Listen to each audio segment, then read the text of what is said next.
Hello, everyone. Thank you for attending our webinar, Making the Most of the Informational Interview. And with that, I'm going to go ahead and introduce Ainka Fulani. We're certainly at Ivy Exec very fortunate to have someone of Ainka's expertise and her insight coming to us and presenting her extreme, wonderful, tremendous wealth of knowledge and content related to this particular topic.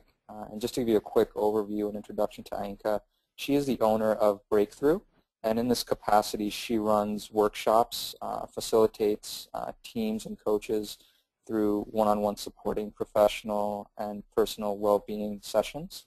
And this includes work with clients on career management, communication, executive presence, as well as health and fitness. And it turns out that Ainka is also an executive and personal coach with the Life Performance Coaching Center in San Francisco. And she works primarily with MBAs in this capacity, as well as experienced hires on professional development on all sorts of different topics. And her background is really great in terms of her background and in alignment with what our members bring within Ivy Exec. Ainka received her BA in English from Berkeley, and she also holds an MBA from the Wharton School in Philadelphia. She holds a number of certifications as well within professional development and human resources. Her certifications include designing instruction, group facilitation, as well as a certificate in human resource management from NYU. Ainka has held various roles in retail, financial services, telecommunications, as well as with nonprofits working in sales, diversity, training and development, project management, strategy, business development and operations. So all of these experiences really provided Ainka with a wealth of experiences that really have really benefited her clients, and ultimately through this webinar will ultimately be certainly beneficial for you.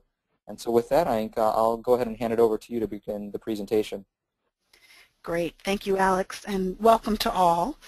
I'm really excited to be talking to you all about using informational interviews to really optimize the management of your career, whether you're in job search mode or not. So I'm just going to move right into this and take you through the brief agenda. By way of introduction, we're going to start with a few poll questions that Alex will launch for me shortly. To get us all on the same page, we'll talk a little bit about why one would use an informational interview, and then what that opportunity looks like in terms of preparation beforehand, what you do during, and then the follow-up that comes afterwards. And then lastly, I will share some suggestions about how you all can move forward and utilize this information based on where you are on your own professional journey. So please, please, please feel free to send your questions to Alex. I will pause every few slides within each of the topic areas to entertain as many of them as I possibly can. I look forward to this being as interactive as possible. So with that, I'm going to turn it over to Alex to ask the 3 polling questions that you may see here in order to get a sense of who's on the call, so I can structure my examples as well as my comments tailored to the specific audience as much as possible. So Alex. Sure, great. Thanks, Ainka. And the first poll question I have just launched. You are on this webinar because you are one of the following reasons. Are you seeking employment, perhaps seeking a promotion, or perhaps just want to better manage your career? I see that just about everyone has answered. Give it another second here.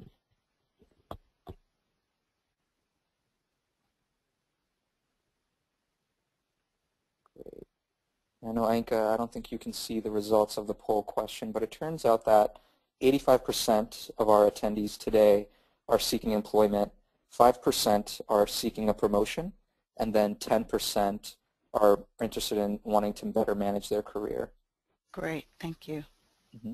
Should I go ahead and jump into the next poll question? Yes, Ainka? please. Okay, great. The second poll question is the following.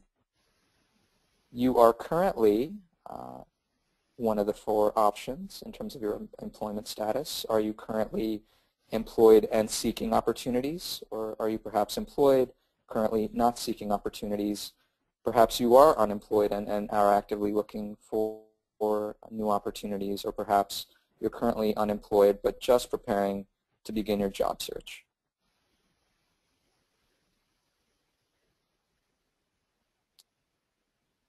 Give it another second here. Great. And it looks like currently, I know you can't see the results, so I'll go and share them with everyone. 64% of our attendees are currently unemployed and are seeking opportunities. And then we have a tie for second place. We have 18% of individuals who are currently unemployed who are just beginning to prepare, preparing to begin their job search. And then another 18% who are employed and seeking. And currently we don't have anyone attending who is employed and not seeking a job opportunity. Okay. Great. Thank you very much. And then the final poll question. You have been working professionally for how long? I apologize for the grammar typo there, but how long have you been working professionally now? 3 to 5 years, 6 to 10 years, or perhaps 10 years or more?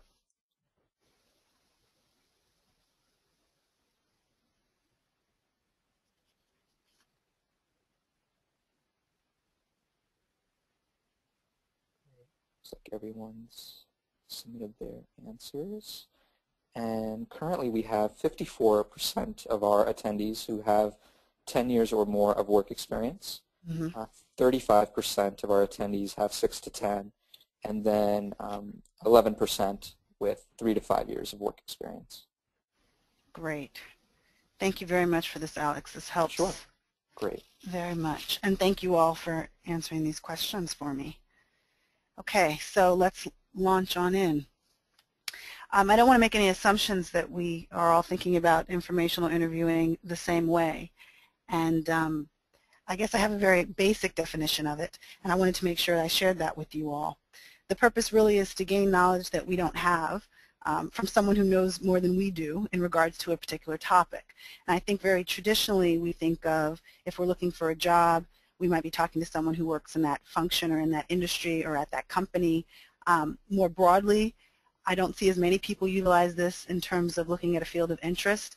And one of the things that I also wanted to point out is it really can be useful, even if it's just to find out, to talk to folks, even if it's just to find out more about who they are. And I'll talk more about that as we move further into the conversation. So we know that many of you are on here looking to either begin a job search or are in the throes of a job search, and by all means, informational interviews should be used for that.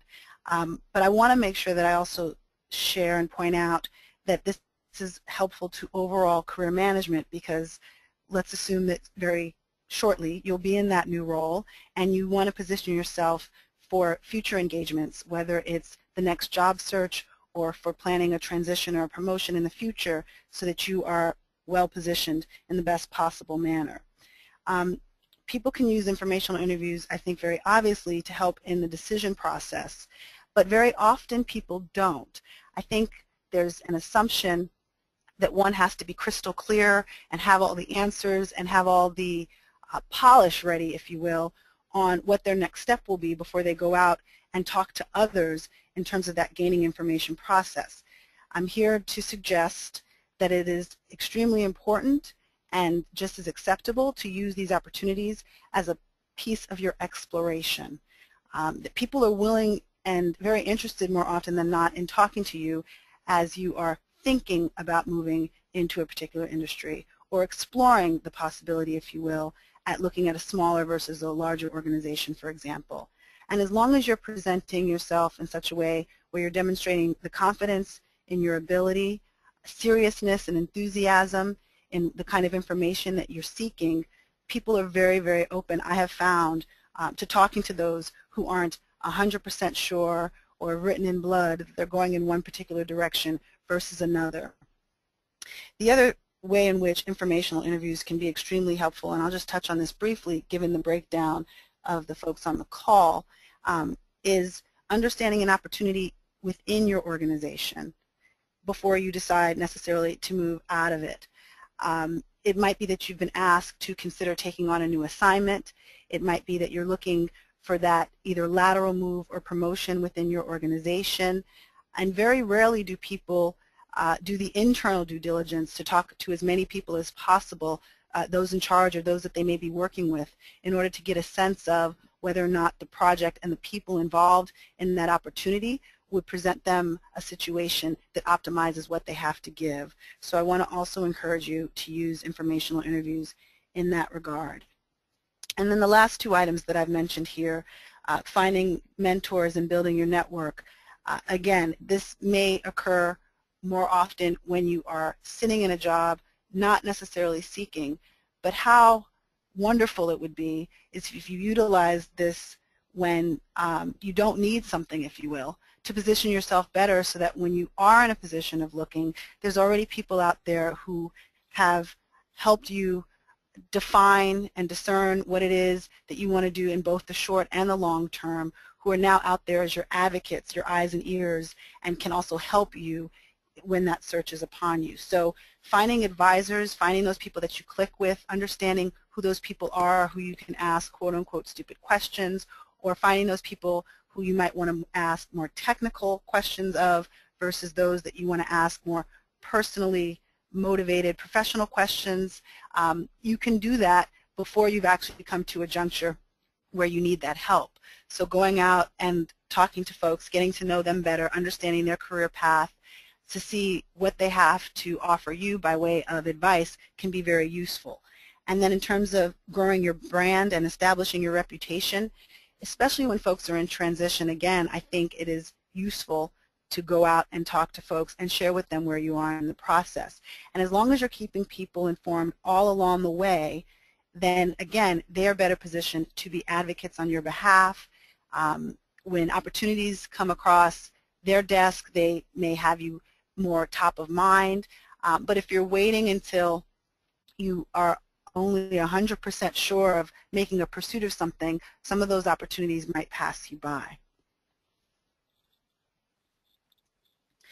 Okay, so I've talked some about what the informational interview is all about and why we use them. And I can't stress enough that I think conducting informational interviews is truly an activity that's essential to your overall career management. And for these people, recruiters and hiring managers often come to mind, and that makes obvious sense, but also people who are just in positions that you may aspire to, even if it's not the next move that you would make, even if you are in the throes of a job search. There might be a position that is out there for you, maybe 5 years out, 10 years out, and in order to understand what the best role is for you now, it would be useful to talk to someone who is a few or many years ahead of you along that same career path. So I would encourage you as well to speak with people who are doing those things that you think you might want to do in the future, again, even if you're not absolutely positive. And human beings are very basic in certain regards. People like to help other people do better, and they like to be associated with other people's success. So whether you're in the job search or not, using this opportunity to reach out to people who are doing things that you want to do or think you may want to do to get a better sense of who they are and how they got there can be very useful, especially since nowadays we're finding that on average people have, I think the number's up to 13 or 14 different careers over a lifetime. There's clearly not just one path to get any place. And from a motivation perspective, as well as allowing us to be as creative and efficient as possible, the more people that you're out there talking to about how it is they got to the place that they are, I think it gives us more ammunition, if you will, to look at and see how we might get there based on the experiences and training that we have brought to bear into the situation. Because we're all not going to get every place in the same way. It's just mostly not possible. But talking to other people and seeing the variety and experiences and hearing from them suggestions that they might have about how you could move forward can be very, very empowering. I want to also urge you that before you're meeting with folks, that you think about every opportunity as being the possibility of a warm, if not hot call, if you will. I think in the age of technology, the world is just getting smaller and smaller. And it's really rare that there's someone out there that you will want to speak to again, be they a recruiter, a hiring manager, a senior leader, who you can't find a connection to. The most obvious is our alumni groups. Many organizations now have alumni groups. And I think we use that as well as the social networking sites more often than not. But there's still some, I guess, untapped avenues, if you will. I suggest to my clients and my students that they utilize something called a friends and family email. And I know we often think, oh, you know, I'm working in this specific industry, or I'm interested in this specific function, and no one in my immediate circle necessarily, especially when we're talking about family, would know someone who's doing the same thing or is doing something in this arena. But I would urge you to think bigger and broader when you're thinking about your search and you're thinking about sharing with folks what it is you're looking for so that they can help you in that regard. Because you don't know when a family member or a friend is talking to a neighbor or a doctor or is online at the supermarket, even though that may seem banal, but people meet people in all kinds of places. And if you are able to provide your friends and your family with a short snippet in an email or in a conversation over a gathering that gives them a version of your 30-second elevator pitch, very briefly describing for them what you're looking for or what you're thinking about pursuing in a way that they can understand, so in as close to layman's terms as possible. If you're able to share with them examples of the types of organizations that you would be looking at, the types of roles that you would be interested in, it makes them better able to think of you when they're in these situations where a possibility of a conversation might come up. It makes it easier for them to help you make some of those connections. And I want to go back for a moment to this idea of who you would want to speak to. I think very often people assume that it is only valuable to do informational interviews with those folks that are in the specific role or the specific group or department in which they would want to work in. But if you think about it, and I would jokingly share this again with clients and students, if you get an opportunity to speak to someone who does janitorial services at the organization, they have information that you need. They know how to successfully get hired by the firm.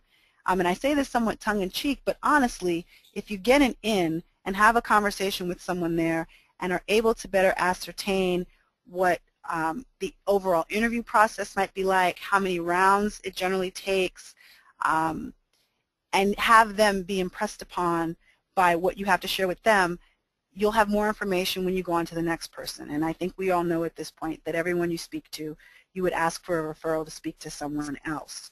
So I really want to encourage you to broaden your thoughts about who you would speak to within the organization, who you share what you're looking for with, so that really your job search or your promotion seeking or the management of your overall brand and career is taken on by a greater number of people than just your immediate, let's say, work circle or your nuclear family or yourself, because you've given them more information in order to help you with that. So I want to pause for a moment and check in with Alex and see if there are any questions. Yes, Ainka, we have one question actually, but certainly if there are any additional questions, feel free to use the questions box, attendees, if you would like to have your questions answered. The question might be something that you might be getting to a little bit later, but the individual asked, in terms of requesting to set up an informational interview, is it better to try to have the informational interview take place in person, or being mindful of time, is it better to have a phone conversation? And if so, are there different strategies? How do they really go about setting up and constructing an informational interview? It's a great question, and it is what I'm about to talk about in the next two slides. So the timing couldn't have been better set up. Perfect. Thank you very much for your question. Okay, so when it comes to the ask, one of the things that I also want to urge you to keep in mind is how you would want to be approached. And then, given that most of us get a little bit more conservative as we get a little older, and basically I mean once we're over the age of 14, 15, or 16, we tend to stop relating to the world as if they're here to serve us and that people want to help us no matter what. And again, I say that somewhat tongue-in-cheek, but I think the professional world understands that if someone extends a handout to you, you'll be there to extend a handout to them in the future. And we just need to approach folks in a way that makes it easier for them to help us when we're looking for some assistance.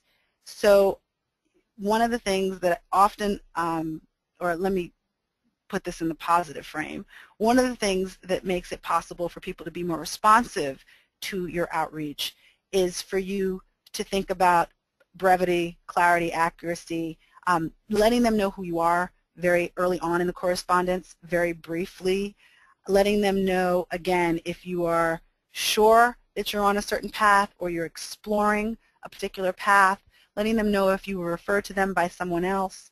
All of that pretty much up front is very useful information for them to have, as well as pointing out commonalities. On the last slide, I mentioned using LinkedIn and the advanced search, and I won't assume that everyone knows what I'm talking about, but really you can find commonalities with people that you may not even know you had, right? So by using a combination of a specific organization, perhaps a specific school, even a geography. I can't tell you how many times that I may reach out to someone and notice that the only thing we have in common is that we're both from the East Coast. I use that, and people tend to be responsive to that because it's a place from which to begin a conversation. So if there's something that you have in common with this individual, even if it's a passion for something, be sure to let that be known. I also tend to suggest that people ask for 15 to 20 minutes as the general standard because even the busiest people likely have 15 to 20 minutes over the course of their day. Realistically, if you think you need more in order to get the information that you're looking for, then you should ask for it because you want to make sure that you set up a situation where the boundaries that you've presented or set up are going to be met, not exceeded. So I would suggest that in a brief email, followed up perhaps with a phone call, you would reach out to someone in order to request this meeting, and I will talk a little bit more about that on the next slide. So I suggest that people request a meeting in person, but I want to underscore that you should be realistic about what you really can do. And realizing that this person is out there to be helpful to you, flexibility is key. So I tend to suggest that if it's true, people will say, I'm willing to meet with you before business hours begin, at lunchtime if that's more convenient for you, after business hours, and if it's realistically something you can do, then even offer a weekend meeting if you think that might make it more possible for you to interact with this person. If they want you to send email questions in advance, then of course I would do that because you want to craft it and tailor this to be most easy for them to help you out. But really, let's think for a moment about what you get by meeting with someone in person, right? If you're able to meet with them in their actual environment, be it their office or their cubicle, you have the advantage of taking the time to go to where they are. And if this is a place where you're thinking about working, this is, I think, really, really important. It helps you ascertain more information about some of the intangibles that make it clearer to you whether or not there will actually be a cultural fit. So when you arrive at a location, not even focusing on what it takes for you to get there, how long that might be, how uncomfortable or comfortable that experience might be. When you get to the lobby and you're greeted, what is the atmosphere like? Does the person who signs you in or takes your ID or gives you your name tag someone who's congenial and welcoming? As you're riding up in the elevator and other people get on or off, do they speak to each other? Do they look at each other? Or is it an environment where people simply look at the floor? When you're waiting for the person who you're there to meet with, what do you see? Who do you see? What's the environment look like? How comfortable do you feel within that organization? And then lastly, and in some ways most importantly, when you're in the space with that person where they work, what kind of pictures do they have hanging up? What kind of books do they have on their shelves? What's the decor like? What are they looking out onto if there's a window because they're so lucky? All of these things kind of give you a better sense of who this person is. And studies also show that the reason why most people are not successful in any given professional environment, work environment, is not because they don't have the skills necessary to do the task or to meet the demands of the workload that's placed upon them, but that there's not a cultural fit. So if you can use the informational interview experience to get a better sense of the cultures in which you're thinking about applying for work, in my mind that puts you ahead of the game in terms of filtering down and truly only applying to places where you have more of a chance, based on having the experience of being comfortable in that environment, of being successful. The ability to convey your flexibility as well makes it more likely that you'll get an opportunity to meet with this person sooner than later. And the other thing I find is that people are always less aggressive in this situation than I think they need to be. I mean, as long as you're respectful of someone's time, as long as you are concise in your communication, I tend to suggest 3 emails, 2 phone calls before one would give up on trying to reach someone. And part of that is acknowledging, I realize you may be busy. I realize you may be out of town. I realize you may not believe you are the right person for me to speak to. But then might you suggest someone else, either within your organization or within your field, or someone that you know who shares our interest in fill in the blank, that might be willing to speak to me. So you give them multiple opportunities to help you out. And I'm hoping that answers that earlier question, probably, and then a little some about meeting in person or not. Absolutely. So I want to talk. Oh, please. Is there another question? I was just going to say, if that attendee does want any follow-up, if that person does have any follow-up questions, they can feel free to chime in. We'll be more than happy to clarify. Great. Thank you. So in regards to the preparation, let's assume you've sent out those emails, you've made the necessary phone calls if need be, and you've gotten a yes for your request for an informational interview. I think the preparation is a lot like preparing for a job or an admissions interview. Again, even if you're exploring and not 100% sure of the path and direction that you're going, you still can do a lot of beforehand prep. And this is another place where those who do really do stand out from those who don't. So there's some typical ways in which people can do the research. But again, in the age of technology, you can Google folks and find out a lot about them. You can use LinkedIn and find out a lot about them.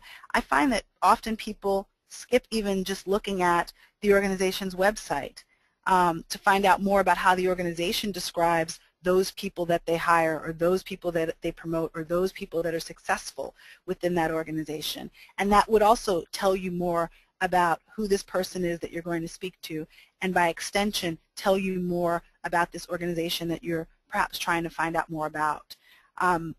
So definitely make sure that you go out there and try to find out as much background information that you can about the individual that you would be speaking to. I mentioned earlier in our call, on the webinar, that you need to be prepared with your 30-second elevator pitch.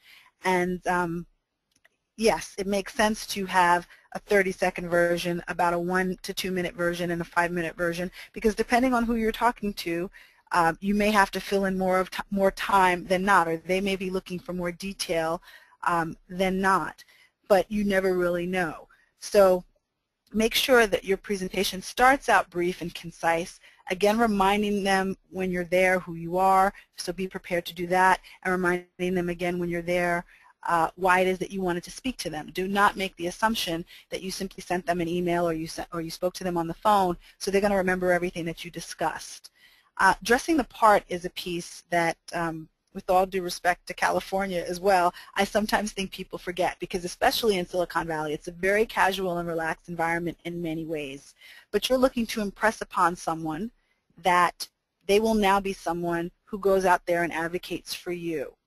So I have heard of situations where someone shows up for an informational interview at someone's place of employment, it goes smashingly well, and then they're invited to attend a meeting with them or to attend a networking event with them. But for that, you got to have dressed the part. So I would always err on the side of being more professional than not, being more dressed up than not. And it may seem like a little thing, but again, in a world where we're looking at, are people client ready? Can they be crafted or sculpted or molded or made into senior leaders or future leaders? Are they someone that I would want to put my name and my reputation on? I think it makes the most sense to err on the side of being more professional than not. So if you're going into an environment that's completely casual, I'd say go business casual. If you're going into an environment that's business, I'd say match it and go into that environment dressing for business. And again, sometimes I think people don't think of the informational interview as being as evaluative as a job interview or an admissions interview, but truly everything is evaluative. So why not give someone the opportunity to see you in your best light? In terms of the resume, again, in the age of technology, I've seen people try to open up a laptop, turn it around, and show someone their resume. For a lot of folks, that just doesn't work. And while I would suggest that as part of your ask, you attach that resume and simply say for your reference to give the person a better sense of who you are and whether or not they think they're the right person for you to speak to, I would bring hard copies as well. Again, it's an opportunity for, if they wish, for them to take another, for them to share it with a colleague. It just makes things a little bit easier, I think, for them in terms of understanding who the person is sitting before them, and you always want to be prepared if they ask you for something. And then the questions. I'm going to talk more about this on the next slide, but I really do think that a lot of the meat of utilizing an informational interview, again, whether it's for the job search or for the further management of your professional career, lies in some of this advanced preparation, and that really can be seen by the person that you're interacting with through the types of questions that you ask and the level of preparation of them. So, in my experience, it is best to focus on the person that's sitting in front of you as opposed to perhaps the organization. And by extension, you will get to learn more about the organization or the function or the field or the industry, but all too often I think that's where people focus their inquiry, and they really miss out on making a more human connection, a more salient connection, and understanding more about that cultural fit if they're looking at the possibility of working for this organization, or if they're trying to learn more about what their success rate, if you will, might look like if they were to work in any given field or function. There's lots of information out there that you can get via company website or library databases in order to understand more about the specific organizations, but here's your opportunity to understand why this person, assuming they had options, chose to be at this organization and what that path has looked like, and for you to see, again, where there might be commonalities between their journey and your journey. So I would suggest you be clear about what you want your takeaway to be before you walk into the situation. You make sure that it stays conversational, regardless of the fact that there's information about yourself that you want to share. Make sure that you are responding to what they are saying, not just jumping into the next question. If there's clearly something and some place that they've decided to go that could be interesting, where you could learn something or that they're excited about. I think that preparing a list of generally 10 standard questions is really useful. And I always start the conversation with a question that's something like, would you mind sharing with me a little bit about your own professional and academic history that brought you to this point? And in that way, you get the opportunity to hear, depending on the personality, that this person comes from a small town in the Midwest, or if they're the kind of personality that's going to start with a little later in life, they might tell you that they went to a college that's very similar to the one that you attended, or they chose it for reasons that were very similar to the reasons that you chose the college that you attended. They will likely share some personal information, whether or not they have a family, which tells you both that it's something that's important to them, which by extension tells you something about the organization they chose. If family is important to them, they chose this organization, then probably this is an organization that is somewhat supportive of work-life balance, for example. If they tend to focus on degree, awards, accommodations, then this again tells you something about the individual, that they may be more focused on pedigree, and that may tell you something else about the organization, that this might be an organization that focuses in that regard more strongly than perhaps another. So if you're asking questions about the individual, again, not only do you get to know the person and get to identify the similarities that you might have with them, you still get to know the organization. And I think it's important to have what I call your pet questions. Based on my background, I tend to always ask about what training or development looks like in this environment. Is it only on-the-job training?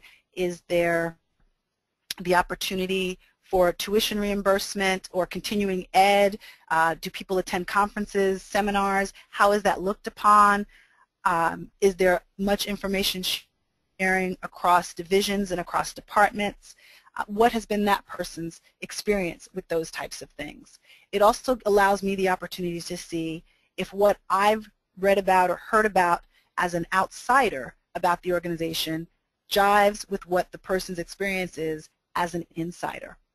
And similarly, based on my background, I also tend to ask about opportunities for promotion and movement within.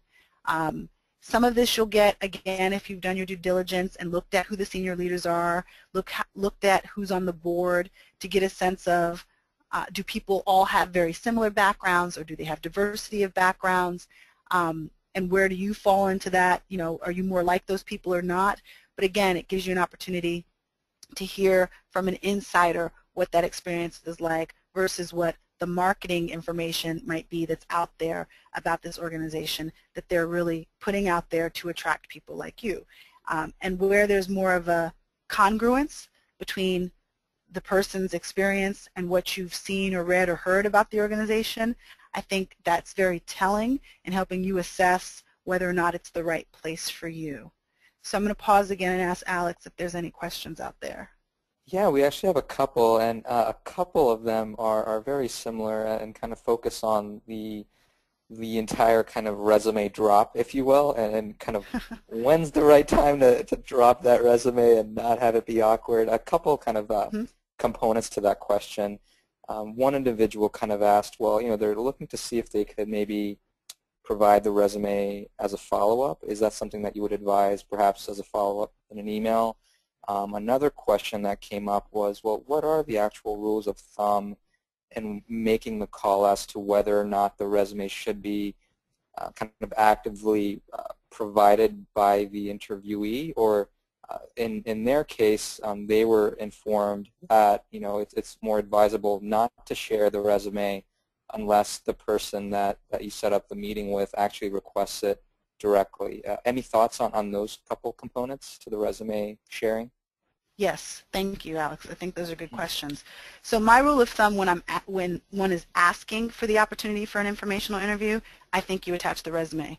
It is still, in spite of all the public websites where you can find out information about people, it is a pretty standard professional way to get a sense of what someone's done professionally and academically, the time frame in which they did it, what those accomplishments were, those actions and results, and how you as the individual see those activities and results and are able to convey them briefly, concisely, with focus, in a way that shows you in the best possible light.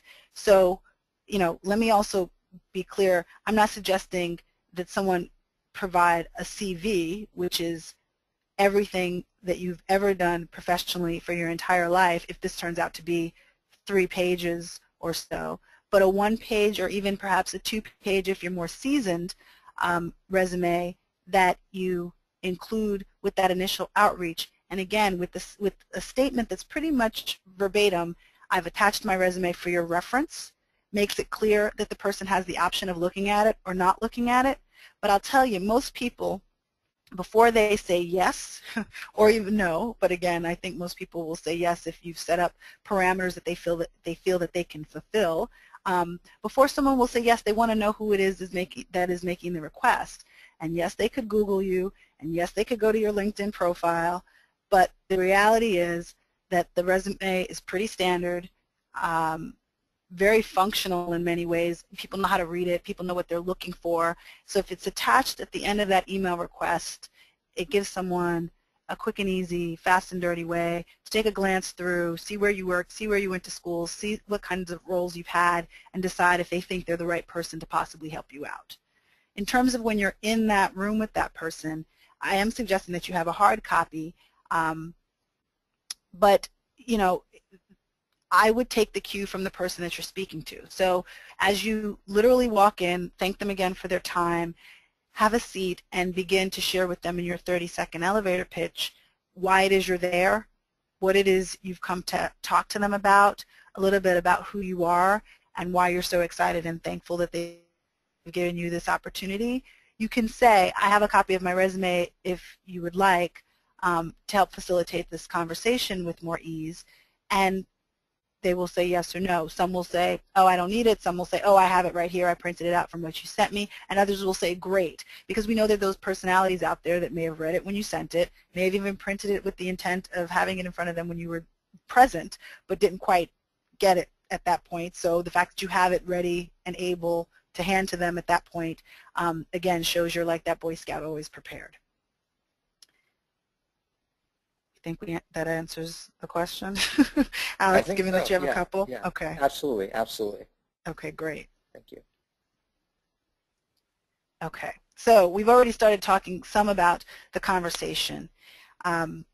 Again, there are studies that say smiling relaxes you and the person with whom you are dialoguing. So I highly encourage you that unless you're talking about death or destruction, to keep a smile on your face the whole time you are having this conversation, to convey that you're enthusiastic and that you're grateful and that you're thankful that they've taken the time. And part of, again, why you want to make sure that this is a conversation and not that you're just shooting off questions regardless of the answers that are given back to you is because, again, you're looking to make connections. To see where the commonalities and similarities are between you and the person across the table from you, if you will. I would urge you that even if you walk in there with an agenda of what it is you want to learn, what it is you're looking to gain from this experience, allow yourself to be surprised. This will make the experience, I think, much more natural and allow you more of an opportunity to really make a personal connection with the individual. It's your responsibility to take the time that you asked for and no more. So usually what I suggest people do is when there's about 5 minutes left, say, I notice that there's about 5 minutes left and I'd love to ask you one more question, and then do so. And very often if the person has it within their means, they will say, oh, not a problem, I actually blocked off, you know, a full hour, so let's just keep going. Or they may say, well, I actually do have another appointment, but this has been great, so if you want to follow up and have another conversation, I would be open to that. But part of you gaining their respect, if you will, I think is largely in part how you manage the interaction and manage their time, given that it's something that they've decided to share with you in order to help you out. The time piece is another reason why I'd suggest you have a set number of questions, and I mentioned 10. I'd also suggest that you ask them or have written them for yourself in the order that you find important. So let's say you've asked the first 3, and especially if you're talking to someone who's a decision maker or particularly senior within an organization, it could happen that you get interrupted and that the meeting has to be cut short. But you would definitely feel better if you'd asked your 3 most important questions at the beginning of the dialogue rather than perhaps saving them up for the end and never having had the opportunity to get to them. The other reason I'd suggest, again, that you'd ask 10 questions that you've predetermined is because if you're comparing either people to people or organizations to organizations, then you want to ask, I think, the same set of questions, at least with the same spirit, so that you're comparing apples to apples. Within an organization, if you ask 5 people pretty much the same set of questions and you find that you get vastly different answers from each and every one of them, that tells you something about the cultural environment. If you find that you've gotten similar answers from all of them, especially when it relates to how the organization relates to its employees, but they're not verbatim, line for line, or party line, if you will, that also tells you something very distinct about the organization. And these are nuances when you're thinking about applying somewhere and preparing yourself to be successful in an actual job interview, as well as then discerning one offer from the other, who do I really want to work for. I think it makes all of that much, much easier because you've gotten to know the organization on a deeper level. And lastly, I'll say here, offer to be helpful in return. And I think sometimes people forget, whether it's because they're a current student or because they're currently unemployed, they definitely have something to give. They definitely have something to share. And you may say, and I find myself doing this as well, I'm not sure what it would be, but if there's some way I can help you out in the future, please feel free to call upon me. And you'd be surprised. When we're talking about current students, very often it's that you have access to cases or lectures that working professionals are interested in and they want to know more about. You could be one of those personalities like myself that voraciously takes in information, via magazines, newspapers, blogs, and the internet, and then you find articles of interest to people and you want to share them. That also is being helpful in return. They may have a search in the future that you may not be the right person for, but if you help them source a viable candidate, that speaks very highly to who you are and your credibility, and also gives them more of an impetus to want to help you along the way. So don't forget that whether you're unemployed or still a student or way more junior than the person that you're interacting with, chances are there's a way in which you can be of use to them and be helpful to them in the future. And don't take for granted that they're going to assume that you're willing to be. In terms of the follow-up, I still say if it's something that's important to you, you send a piece of paper on traditional thank you card stationery that says thank you. And these are for those roles or those interactions that, again, are very, very significant to you. An email thank you is sufficient and also very welcomed, and I can't tell you how many people don't send thank yous. So if you do take the time to do this, this will have you stand apart. In that thank you, I think it makes sense to share what it is you got out of the interaction, because again, it makes it more meaningful for the person receiving it to know that they learned X, Y, Z from you, or that as a result you feel more confident about your process, or as a result you're going to take an action that you perhaps weren't necessarily going to take before you had the opportunity to speak with them. So let them know that. Again, consider what you can give, and keeping that relationship going really is something that you can do quite easily once you've had that initial interaction. And if you get to know the person, which is again why I go back to suggesting that you ask questions about the person, then knowing what it is that they would find useful, even if they haven't asked for it, becomes much easier on your part. And then the process.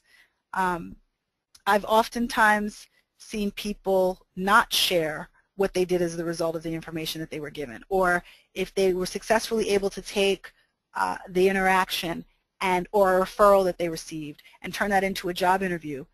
It's important to let that original person know that they had something to do with that. It is imperative, I think, for continuing to build a vibrant and thriving network of professionals within your world. But I also just think it's the right thing to do. Somebody decided that they would take some time to help you out in your process. In some ways, it's the least that you can do to let them know where you've gone from there once you've spoken to them. It also makes it easier if you decide that you want to go back to them at a certain point and speak to them again or ask them their advice about something, or if you share what your process has been after that specific interaction. So I'll pause for a moment and I'll ask Alex, do we have any questions? Yeah, we have, I think, two questions that we could get to here. One is in relation to the time management recommendation that you mentioned. An attendee, said that how do you, in terms of checking the time, actually, how do you check your watch without coming across as someone that's perhaps bored? Mm-hmm. So is there a way, any suggestions on how they can really manage their time without seeming, someone that's bored and looking to get out? Mm-hmm. That's a good question. So I think part of it is you do many of these, and I'm a big believer that there's no such thing as too many informational interviews. Even if you're in the job search, I think it prepares you. You get a sense of what 15 to 20 minutes feels like and a better sense of what 20 to 30 minutes feels like. But quite honestly, if the ball's been thrown back in your court, someone's just answered a question, before you ask the next question, you could look at your watch and say, I realize we have X number of minutes left, and I want to be respectful of your time. And if you're not going to say, I'm going to ask you one more question, then maybe I think I'll ask you a few more questions. But it lets them know what you're doing. And being that straightforward about it, I think, is not problematic. It again shows them that you're managing this process, you ask them for something, and you want to be respectful of what they said they were willing to give. That's great. That's really wonderful. And then another question that has come up is, let's just kind of play a hypothetical in which, someone had an informational interview and it was really, really successful, and it landed them an actual formal interview. But that actual interview itself was perhaps canceled or cut short, perhaps because there was a delay from one meeting to the next, etc. And it ended up being an unsuccessful venture for the person that was going to be interviewed. Should that person who had that great informational interview, should they go ahead and reach out to that original person and see if they get their advice on perhaps being able to secure a second opportunity? How would you go about that whole process? That's a good question as well. I think the answer to that, like many or most, I would say, professional or career management questions, is it depends. And in this case, what it would depend upon is what that initial relationship is like. And again, that's partly why I am strongly urging people to get to know the people that they're interacting with, to have a sense of what they value and what they deem important, what they're impressed by, the way in which they do business, if you will, in managing their own contacts and reputation.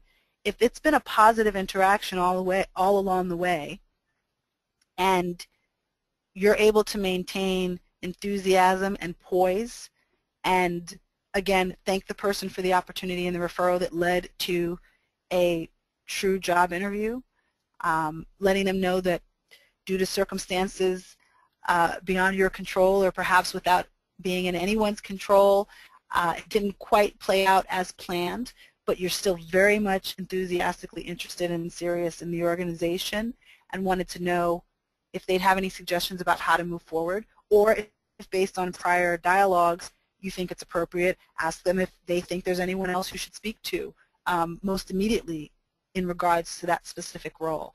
But I think you have a better sense of that based on what the dialogue is like with that person and how much they've expressed that they're willing to put themselves out, so to speak, for you.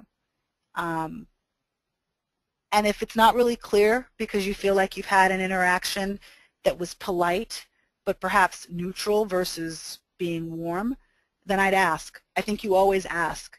And getting the advice of someone who's internal, I think, is always very valuable, because as an outsider, again, we will not always know what machinations are going on within an organization. We can't know. We will never know. It's not designed for us to know.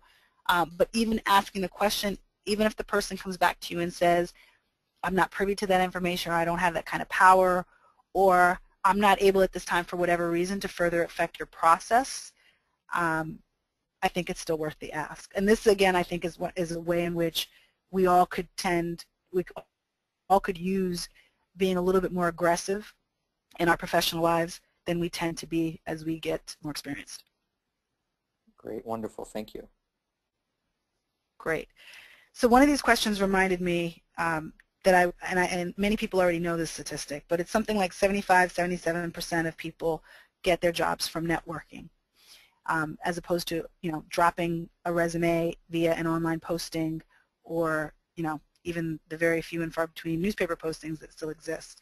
So that's another reason why I think using the informational interview is so important, even if you are currently looking for work, because the information exchange is not only you getting more information from them, which will eventually likely help you be successful in your search, but it also gives them opportunity to get more information about you.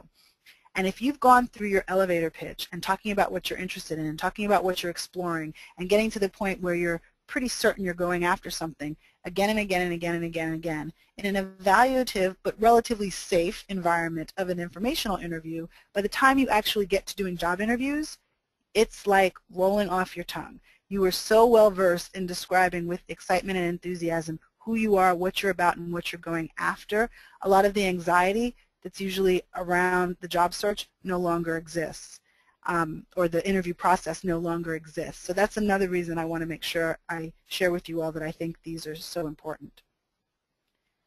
Okay, so next steps. I would suggest for those of you, what is it, the 68% of you that are, 64% of you that are unemployed and seeking, and the 18% that are, well, actually, I'm sorry. For all of you that are out there seeking, whether you started the process or not. Good way of putting it. This is what I think you should do next. I'm a very action-oriented person, and while I think it's helpful to have information, if you don't do anything with this information, then I'm not sure I have made the best use of your time. I want you to think about who you need to talk to. Now, in some cases, you'll be able to say for certain, I need to speak to the recruiter at X company whose name is, Joe Blank. I need to speak to the hiring manager at this organization, and that person's name is Jane Doe. In other cases, you might not know who these people are by name, but you know what role they hold. So even if you make a list where you only identify people by roles and responsibilities, make a list. Have an understanding of who those folks are out there that you need to have a conversation with to get more information about what it is you're going after. And again, this holds whether you're job searching or not job searching, but you need to first identify who you want to talk to. Then again, think about what's the impression that you want to leave, because as I mentioned, every interaction is evaluative. That doesn't make it bad. I see it as an opportunity. So think about who you are, what you represent, or how it is you want to rebrand yourself moving forward. And just like a product or a piece of merchandise, what are your attributes and what are the benefits? What are the features? What do you have to bring to bear? What do you have to offer? And you can look at your past professional and academic experience in order to speak to that. And be clear on what that is, not because you're necessarily going to list the 3 adjectives to describe you in the conversation, but it will frame how it is that you talk about yourself and the stories that you tell in responses to questions that others might have for you. And then think about the time frame in which you want to achieve your goals. If you pick a date, let's say 6 months out from now, and this is totally arbitrary, me picking this date, by which you want to be fully employed or in this new role within your current organization, or you want to upgrade your reputation to a different level, a higher level of familiarity within the people that you work with, then back up from there. So assume that it's going to take X amount of time to do X number of informational interviews, right? And it takes time to change a culture or to change a brand or to move people to get to know you well enough so that they feel like they want to help you in your process. And set goals. Do you want to talk to 3 people a week? Do you want to talk to 20 people a week? Do you want to meet 10 people in person and 20 people by phone? I would really put some rigor around planning what it is that you want to do so that you have the opportunity to reward yourself when you're successful and you have the opportunity to reevaluate when you're not. But that activity of actively putting time and effort into continuing to build your brand, let more people get to know you, and learning more about the environments in which you're going after is invaluable. And I cannot stress this enough, again, because all of this, even though it may not be actual quote-unquote job interviews, prepare you to be seamless when you move into the process of actually interviewing for those jobs or interviewing internally for jobs, or, again, even having people come to you and say, I've noticed you have expertise in XYZ, and you may or may not be looking, but I think you would be ideal for this particular opportunity. And ultimately, I think that's where we would all like to be, where there is no search. Someone just calls us up or sends us an email and says, I think this is perfect for you, and we agree. And then the interview process starts from there. So with that, I'm leaving you with a slide that talks a little bit about some of my upcoming events and projects. Some are local, some are not. I'm excited I'll be doing another webinar with ivyexec.com later in the year. Within the box are a snippet of some of the things that I do with folks that I work with. It's not all inclusive, but it's some of the things that I thought folks on this call might be particularly interested in. And my phone number and email are phone number and web address are at the bottom, but my email address is up at the top. And before I leave you, I want to check with Alex to see if there's any more questions. And thank you very, very much for your time and attention. And I hope you found this valuable.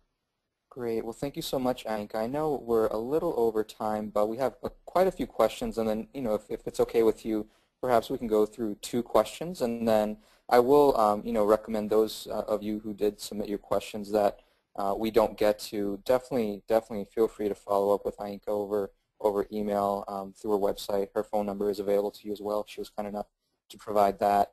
I'm sure she'll be able to respond with those questions and address any other questions that you may have moving forward. But very quickly, we have 2 questions that I think that I'd love for us to get to. One is in terms of one scenario that an attendee brought up, and that is, assuming that there's kind of a huge competitive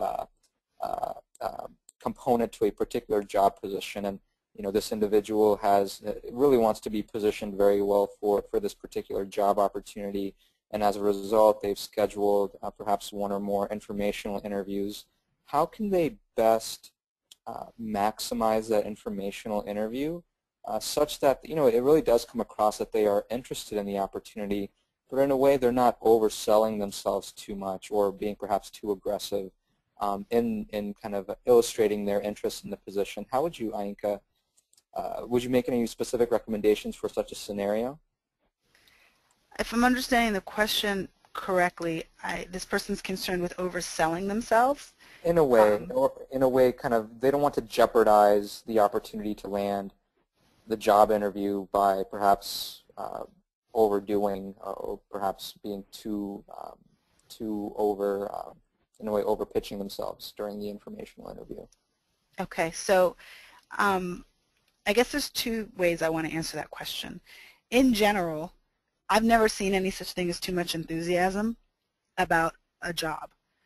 Having spent time working as a recruiter in both a corporate and a nonprofit environment, people want to work with people who are enthusiastic and eager and hungry.